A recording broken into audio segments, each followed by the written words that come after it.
Bonjour à tous, voici les mouvements que nous allons apprendre durant ce cours.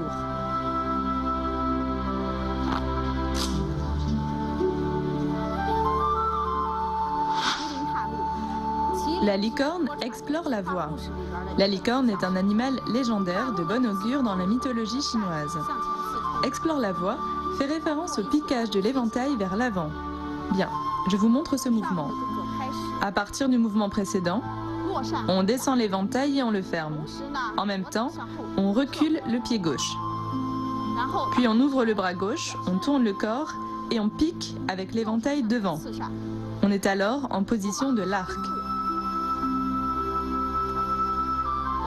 Je le refais une fois en me tournant vers vous pour vous montrer le mouvement de face. Après avoir descendu l'éventail, on recule, on tourne le corps et on pique avec l'éventail. On termine en position de l'arc. La rotation du corps et le piquage de l'éventail sont simultanés. Allez-y avec moi, la licorne explore la voie.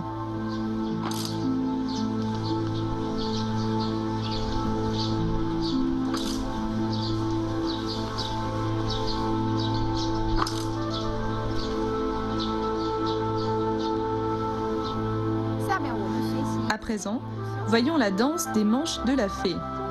Ici, les positions et mouvements sont gracieux et légers comme une fée mythique de la Chine antique. Allons-y ensemble. D'abord, on doit s'orienter dans la bonne direction. L'éventail dans la main droite, on recule le poids du corps et on fait tourner les bras dans une position du style danse des manches longues. Puis on avance et les bras tournent encore. On fait un autre tour vers le haut à droite, puis on ramène à gauche. Faites-le avec moi. Je change de direction. Après le piquage, on décrit une courbe vers la gauche, une fois, puis vers la droite.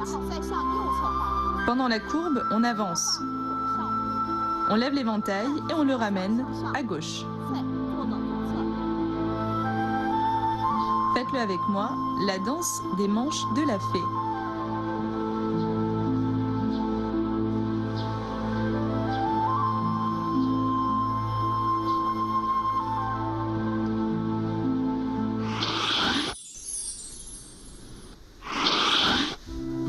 Le kung-fu de l'éventail est un sport qui se prête bien à la démonstration. Il peut aider les jeunes à augmenter leur confiance en eux, stimuler leur intérêt pour l'activité physique et exprimer leur passion pour le sport et leur vitalité. De plus, dans l'enseignement du kung-fu de l'éventail, on est amené à s'associer avec des personnes que l'on connaît ou non. Ceci favorise les jeunes à entretenir des rapports amicaux et améliore leur capacité de communication et leur adaptation à la société.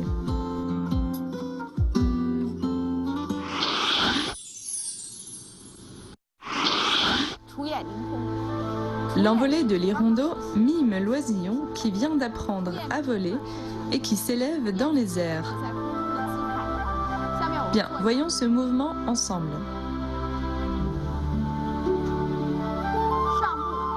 On avance, puis on lève la jambe droite et on saute. Lors du saut, on ouvre l'éventail vers le bas et la main gauche se place au-dessus de la tête. On tourne le corps et on regarde en arrière. Maintenant, on enchaîne une fois. On avance, on saute et on ouvre l'éventail. Dans ce mouvement avec le saut, les pas doivent être sveltes et l'ensemble coordonné. Faites-le avec moi, l'envolée de l'hirondo.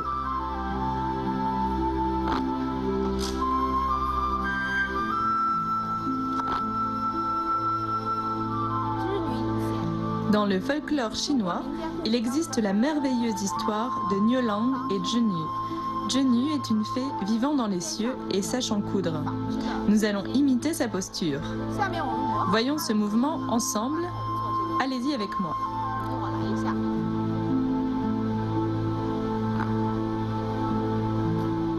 On ferme l'éventail puis on avance. Ensuite, on ouvre les bras, puis on avance rapidement en position pieds joints, puis on pique avec l'éventail. Je refais un enchaînement depuis le mouvement précédent.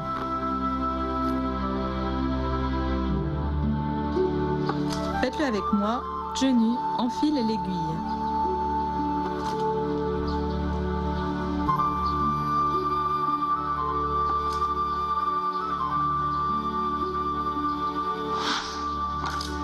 Maintenant, pratiquons ensemble les mouvements de secours.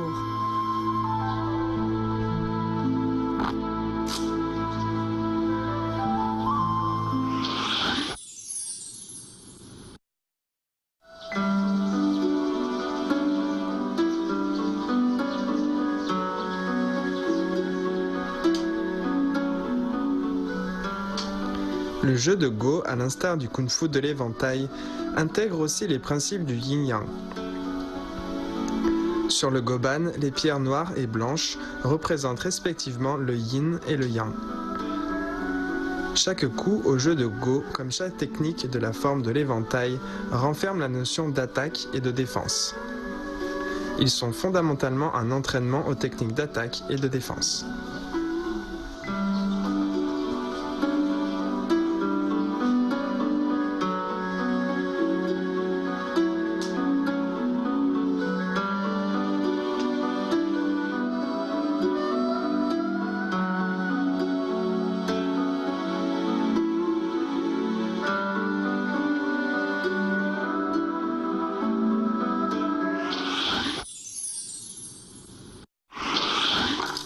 Maintenant, pratiquons ensemble les mouvements de secours.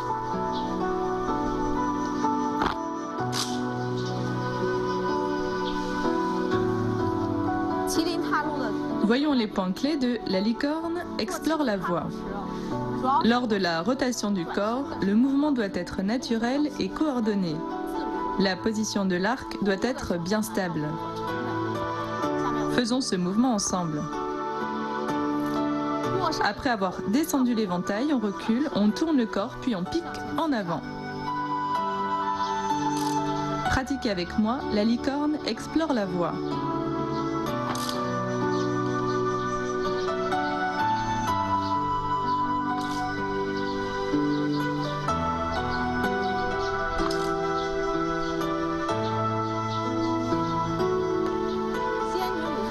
À présent, voyons les points clés de la danse des manches de la fée. Lors de ce mouvement, l'éventail dans la main droite, on écrit des cercles avec les bras. Les mouvements des mains et du corps doivent être bien coordonnés et synchronisés. Regardez-moi faire une fois.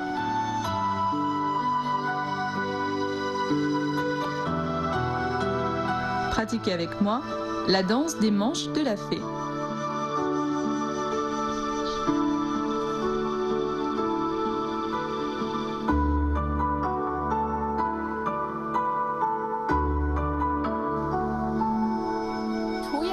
Voyons les points clés de l'envolée de l'hirondeau.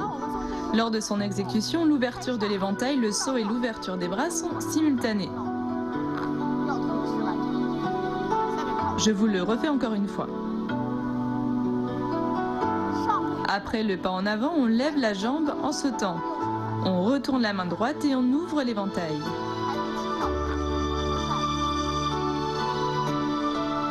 On refait une fois. On avance, on saute et on ouvre l'éventail. Dans ce mouvement avec le saut, les pas doivent être sveltes et l'ensemble coordonné.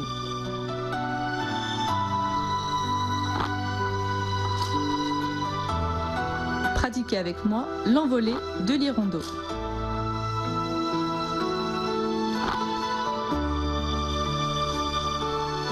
Genou, enfile l'aiguille. On avance et on ferme l'éventail. Puis on tourne le corps, on avance et on pique avec l'éventail. Refaites-le une fois avec moi en entier.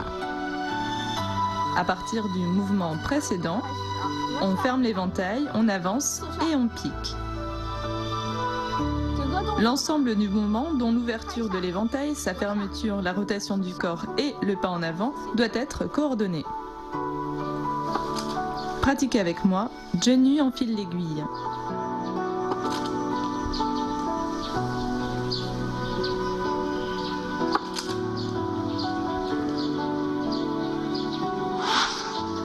pratiquer l'enchaînement des mouvements avec moi.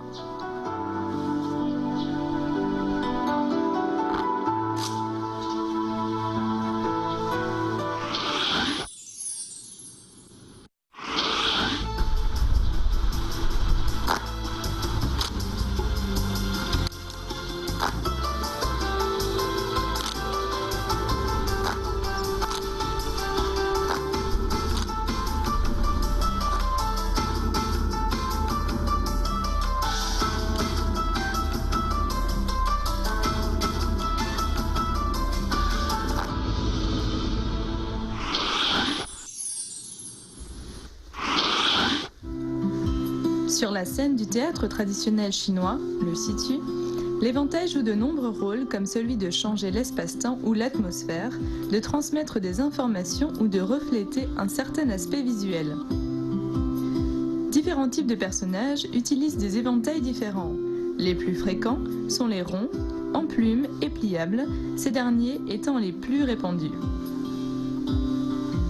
Dans l'opéra de Pékin, l'éventail est apparu avec les personnages Sheng et Chou au turban carré pour exprimer leurs caractéristiques. Les Sheng sont des lettrés cultivés, éduqués et simples. Ils sont généralement le personnage masculin principal dans les histoires d'amour. Les Chou sont également cultivés mais un peu pédants. Sur scène, les servantes utilisent souvent les éventails ronds dont la forme bien ronde symbolise la réunion et la satisfaction.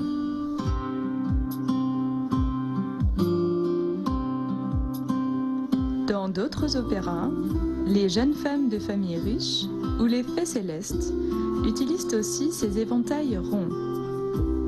À travers ces apparats et leur utilisation, elles montrent ainsi leur intelligence et leur innocence.